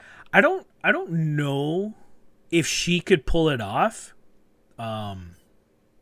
Acting wise, but I would love to see Vickie in the 2008 Jericho, Jake the Snake style role where she just comes out calm, she's not loud, and she just speaks very clearly and with intent, like I'm kind of doing right now. I would like to see her do that, but still like, excuse me. Excuse me. Just real calm. Yeah, excuse me. I don't think she can do that now, considering how she came out. Yeah, exactly. Like, that's what I mean. Like, I don't know if she could pull it off because she's so into the character she already has. But I would like to see that. I think it would add to the Nyla Rose being this big stoic, powerhouse, right? Man, I want to work for your promotion. I want a promotion. Tony Khan, hire me. I will be creative. I will work with everybody. We will put the best TV out there. Yeah, I think that would really work for Vickie. Obviously Vickie watches the show, so take it into consideration. Just Gradually. take about 20% off there, bud. That's all I'm saying. Yeah.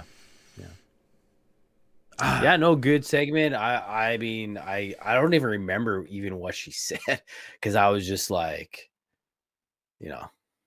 chest was out. I was like, yeah. You're peacocking to nobody, were you? Yeah. Okay. The most of it was Jeff didn't think of it. I did. It's true. I couldn't think of anybody. Awesome Kong is what came to my mind. But yeah, congratulations. You got if I hadn't remembered her in the crowd, that's the only thing. Those few pandemic shows, she was in that far corner there. Yeah, for sure. It was good. So yeah, Vickie Guerrero, the manager of Nyla Rose. Exciting to see where they're going to take it. You have to think now she's like getting the belt back. It's a possibility, yeah. Yeah. It'll be interesting to see what happens for All Out because that's going to be our next pay-per-view. But let's get into this main event. John Moxley versus Brian Cage. We're finally going to get it. It's a week late, but we're going to see what happens here. We did get to see this kind of shot earlier in the day promo from Moxley, which I thought was great. Like he kind of nailed that promo, taking, because Taz and Cage were kind of carrying this feud in the last few weeks while he's been home trying not to catch COVID from his wife, Renee Young, which I think would be damn near impossible. I would have tried. I would have caught it. I would have caught it hard. But anyways, I like that he mentions that he's had a shitty 3 weeks. He's just ready to get in there and beat the piss out of somebody, and it just so happens to be Brian Cage. And then the ending of that promo is the best part. It's just like have fun in the hospital. Yeah. Because he just walks away. Yeah, his whole thing was like, because Brian, it's been mentioned that Brian Cage would have been in AEW months and months and months ago, but he had this torn like tricep, like his tricep got pulled off the bone or something stupid. So he's got this arm injury, and Moxley's gonna take advantage of that, so he's gonna put him back in the hospital. That was the whole point of the promo, really, and then we get into the match, and that's exactly where it goes. Like Moxley's working that arm the whole match. I thought it was really great. Yeah, Taz was just mad. I like this new entrance that Brian Cage has. I watched Dark after Dynamite this week just because I've been busy. So this is the first time I've seen where Justin Roberts introduces him, Brian Cage, and then they like stop him. They're like, mention the belt. I'm the FTW champion. And then he like re-announces him. Like I kind of like that, even though it's not real and no one acknowledges that that's a real title. But I like that he's trying to make it relevant. It's not working, but he's trying. So I enjoyed that part. Yeah. But Moxley working the arm. What did you think of this match? I liked it. I mean, for the title defenses that Moxley's had in the past few months, they haven't been great, and we've talked about this. But this one was legit. Like I was invested in this match. I enjoyed this match, and I thought they told the story well. Brian Cage really imposed his will on Moxley for the most of the match, but once Moxley kind of got a hold of that arm and really worked it, things started to change. There's a nice ebb and flow to this match. I enjoyed it. It still keeps Cage strong too, right? Because he focused on that past injury, so He has that excuse. But yeah, I'm liking Cage. Man, he did bicep curls with Moxley. And Moxley's like 230. He curled him. He's 2.5 for sure, right? Yeah. I think he's 230. Like, insane. It's insane, man. I was blown away by that.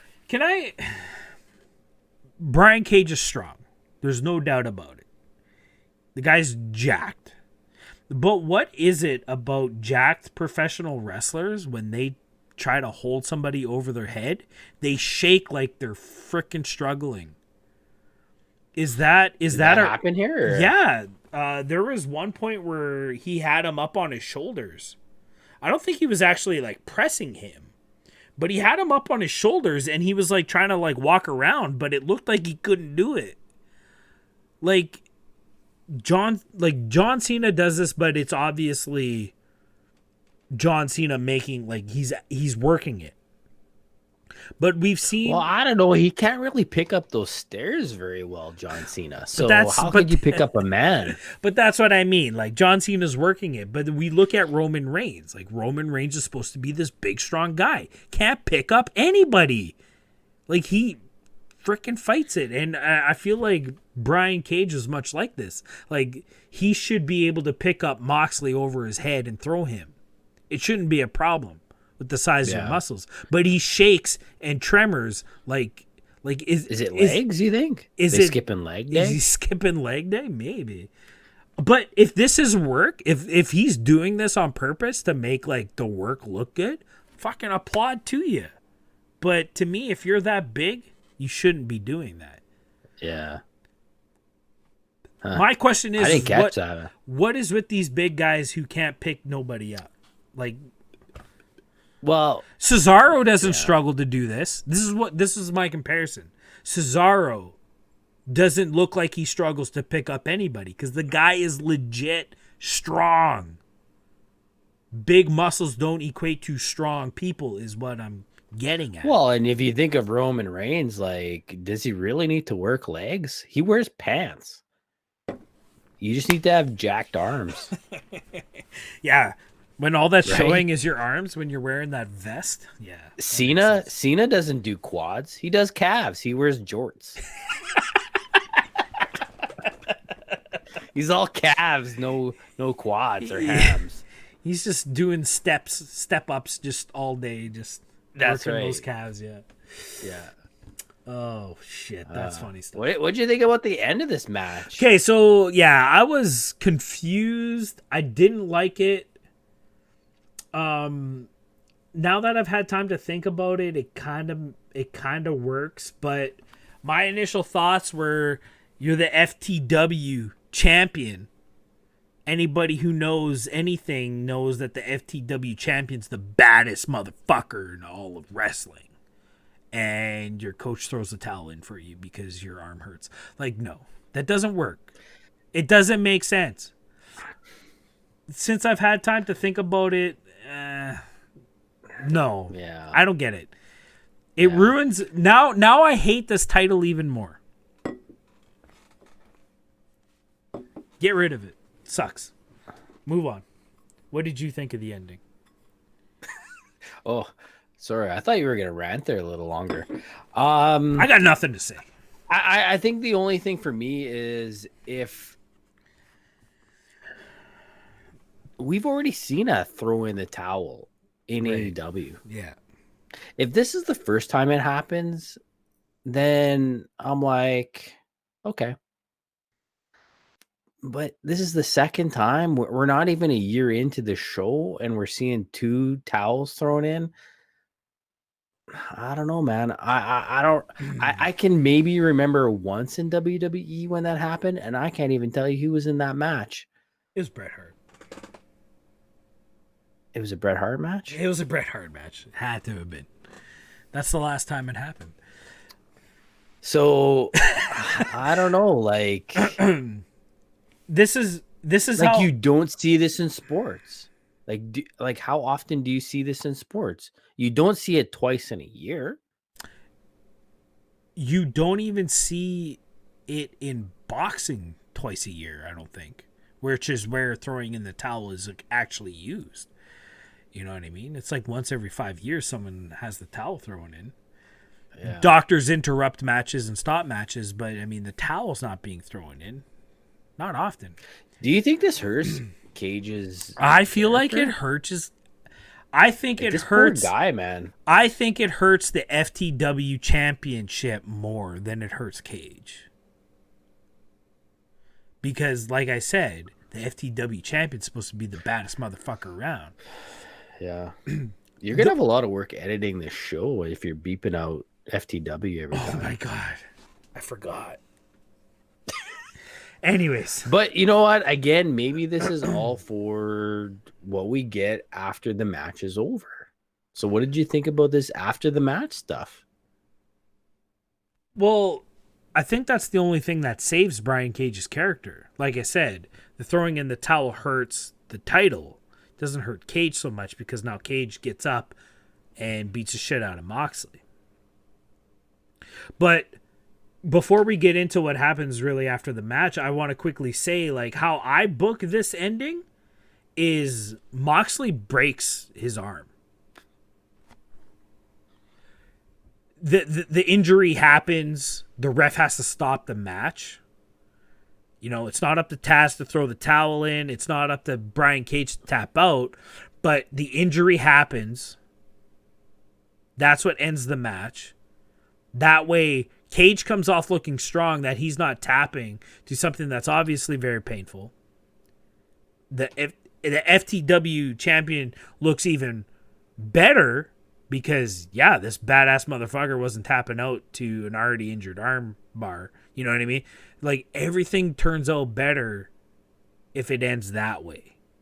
So you didn't like that he was like, he'd leave the ring, come back to the ring, doing this kind of walking back and forth deal? Yeah, like, I don't know. That didn't... Right, like he was going to, like, walk off, go to the back, but then he turned around and came back, and then the refs are like, no, and then he walked away, and then he came back again. Yeah, that doesn't need to happen. That doesn't need to happen. In my booking, the injury happens, the bell's rung, Moxley celebrates, Brian Cage sells it, but he still beats the shit out of Moxley because he's a badass motherfucker, right? With one arm. With one arm. I like that. It makes him look even stronger. And you can continue the feud. To me, this throwing in the towel cuts all that down. But mind you, the towel's thrown in. They go off stage. They come back. They beat up Moxley. And then we get the return of Darby Allin, which I think is great. I liked how they did that. I'm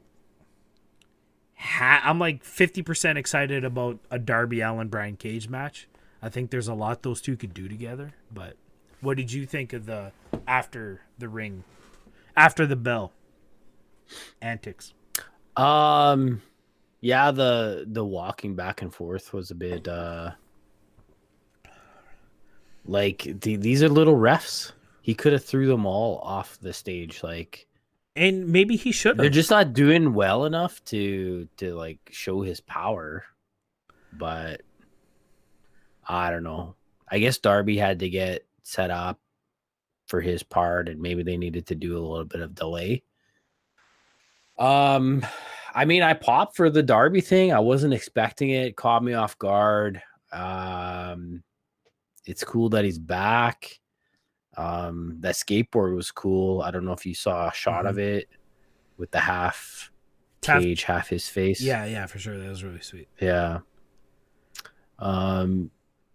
It's going to be an interesting match, these two, because, man, could you have any polar opposite, body look, move wise, all that kind of stuff? Well, we've seen Cage versus Stunt, so we've seen that kind of before. But I didn't watch it.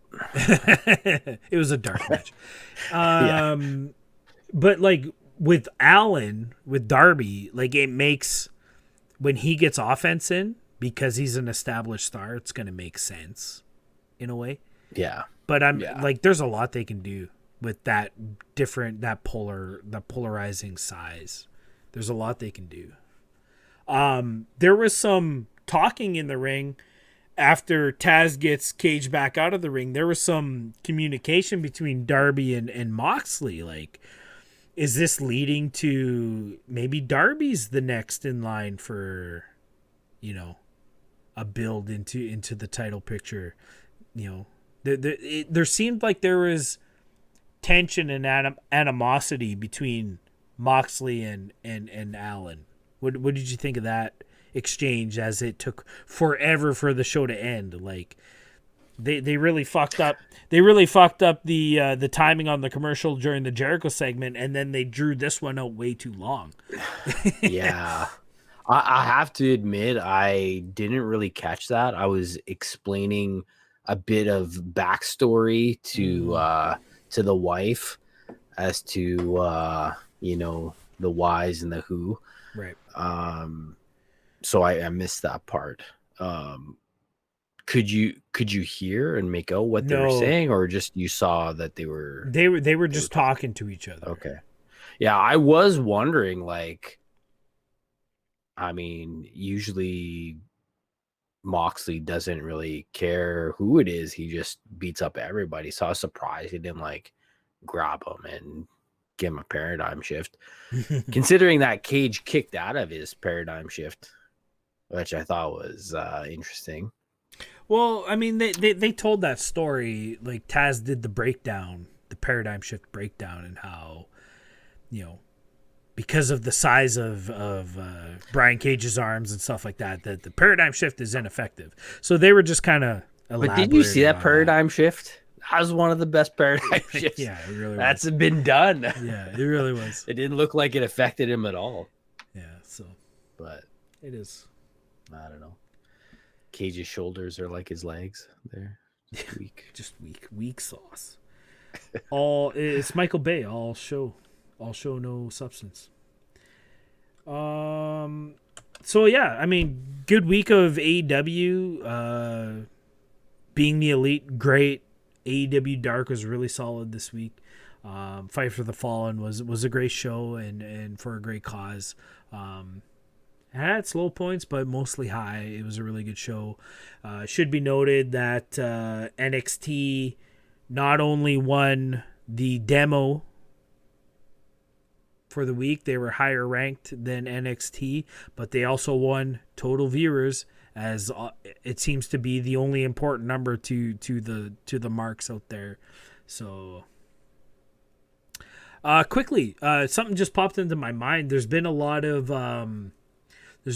discussion towards AEW and how it's coming off very WCW, that they're commenting on the ratings so much and referring to WWE so much. What are your quick thoughts on that? I have to say I haven't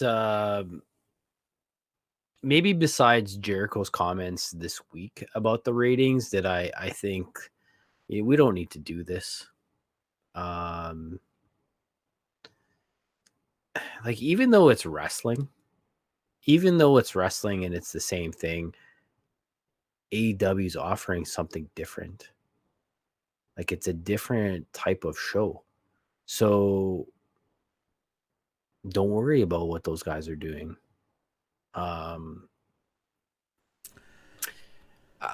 Yeah, to me, I would totally be ignoring and just go back to your locker room and talk about how WWE is match booking you and things like that, and how they claim to be the big bad beast out there, but I mean, they're watching you. Like, they're watching the show. They are concerned. Yeah. And let that be enough. I wouldn't be saying anything. And if you're gonna say something, then you have to make it less obvious. Right. Kind of like they do in BTE.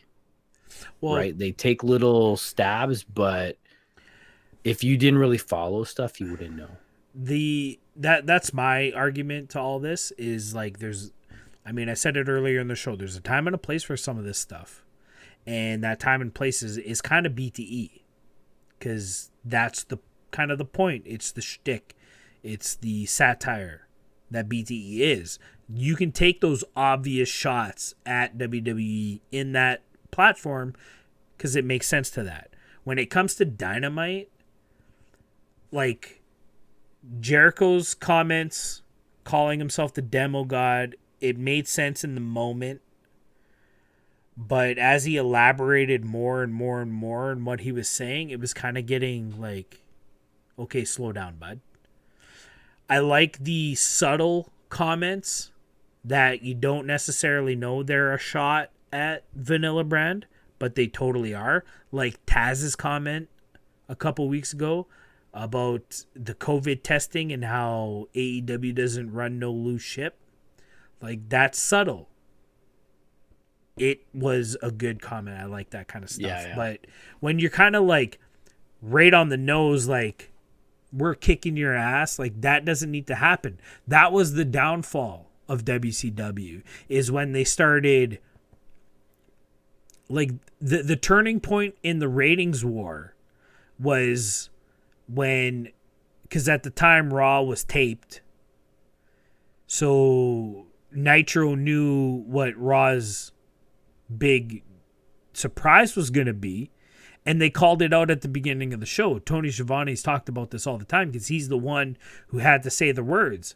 Oh, and if you want to check out the other guys, Mankind wins the WWE Championship. In a real that's really going to put some butts in the seats kind of thing. He makes this rash comment. Well, all that did was had everybody turn the channel to Raw and watched Raw, and WCW never really recovered from that. They're not there yet. Like, AEW isn't getting people to turn the channel to NXT yet, but if they continue this, I could see that happening. Yeah, it's very similar to when the fans were chanting CM Punk, and then Stephanie would comment about it. Right. Like, you just fell into what the crowd wanted you to do. Yeah. Like, you're better off not acknowledging anything. So, yeah. Hopefully this doesn't become a trend. Although I can see a Demo God shirt Oh, I think I can hear it being printed right now. Yeah. It's flying off the presses at Pro Wrestling Tees right now. Yeah. I don't know why I could hear it all the way from there, but Chicago's pretty far from Winnipeg. But anyways, that was a good show. That was a good discussion.